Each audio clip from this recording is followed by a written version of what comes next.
And with this, one thing that I would like to introduce is a very sweet, very kind man who was a very good friend of Graham Parsons. And today, I think a lot of you may know, and some of you may not know, one of the reasons today was chosen is today is Graham Parsons' birthday. And we cannot think of a better way to celebrate that than the unveiling of this marker. So with it, I will introduce Jim Carlton to say a few words.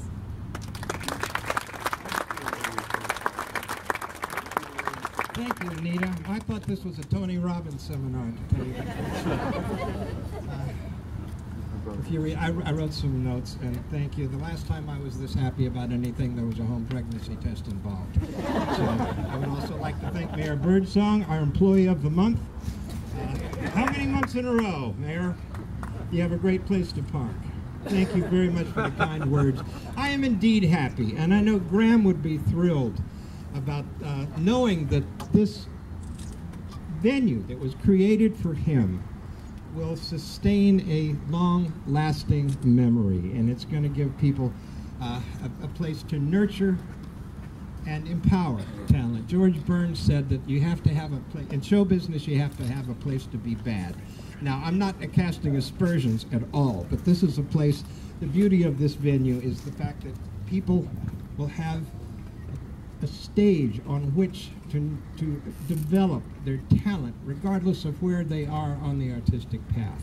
And that's what's so wonderful. We've already had some world-class talent on this stage, and that's what's so marvelous about this place. And I know it's working. A talent scout saw Jamie Beckett and Jim Stafford and me all performing here at the Derry Down, and you will see us all shortly together in a Flomax commercial.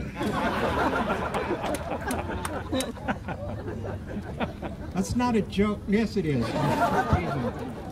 And tonight you will be hearing, in the background, you will be hearing recordings that I made back in 1964, December 20th of 1964. The very first performance and recordings ever at the Derry Down. And it was the holiday season, and I think it's appropriate. The holiday season is once again upon us very shortly. I was, in 2014, I was arrested for Christmas caroling.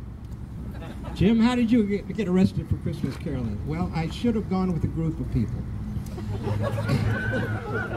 And I should have gone in December. That would have been better. But seriously, all of those of us who have been fortunate enough to have made a living in the arts know that we're on the job from the moment we get out of bed until in the morning or in the afternoon in many cases. But I remember once Jim Stafford and I were over at the Colony Tennis Resort, and instead of watching the beautiful sunset like everybody else, we were standing in the surf working on a bit for his Branson show. So it just proves that show business is not just a living, it's a lifestyle. And this place, this building is providing a place for those of us who are in this business who really need a workshop. And this is what's so marvelous about this place. I want to thank everybody, all these wonderful contributors, on behalf of myself, but more important, on behalf of my old closest friend who's somewhere out there in the cosmos right now, probably just smiling down on all of us.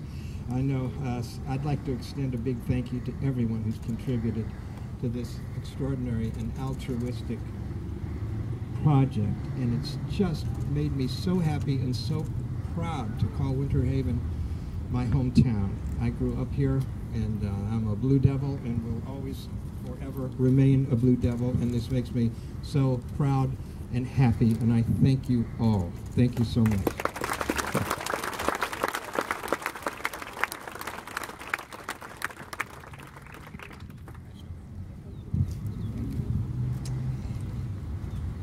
There is one other that I really have to thank, and this is a corporation, well, it's an LLC. This project came about, as most projects do, in an unusual way. There was a book signing at the library. Many of you may know this story, but I kind of have to tell a short version of it. It's a book signing at the library for Mr. Bob Keeling's book about Graham Parsons Calling Me Home. one of the owners of the company 610 LLC, flipping through the book, notices that the building that is in the book is a building that they own, a storage shed is I think what they called it. So the conversation got started about this particular storage shed. We go to the book signing, and Bob Keeling explains the historical value of the building. You can fast forward a little while, and phone calls start coming into the Main Street office. Are you guys going to do anything to save the Derry Down building?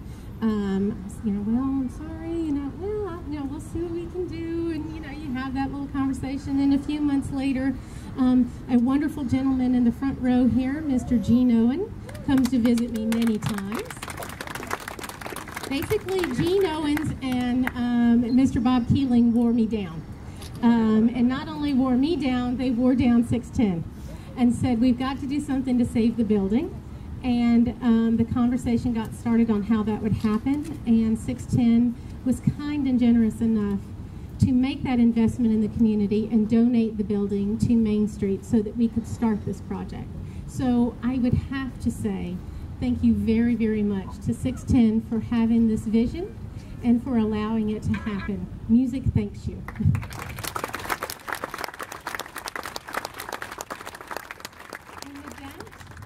If you don't mind, we are going to unveil this lovely thing.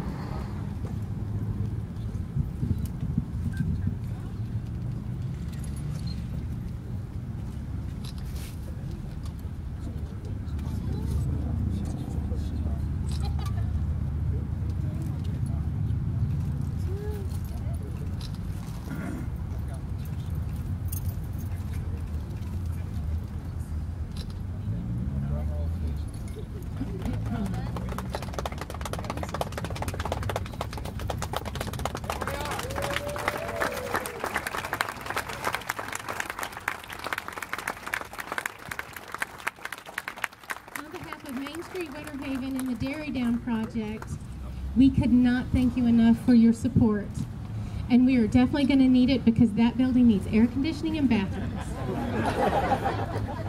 But I do hope that you'll take a little time and you'll read the plaque to understand a little bit more about the history, and that you'll come and join us for a little music, a little food, and a little time to socialize and enjoy.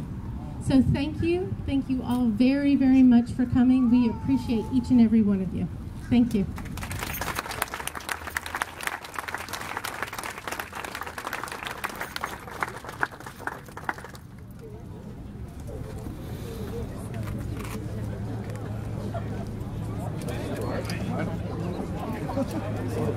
I got a question. What town was you work? And that's outside of.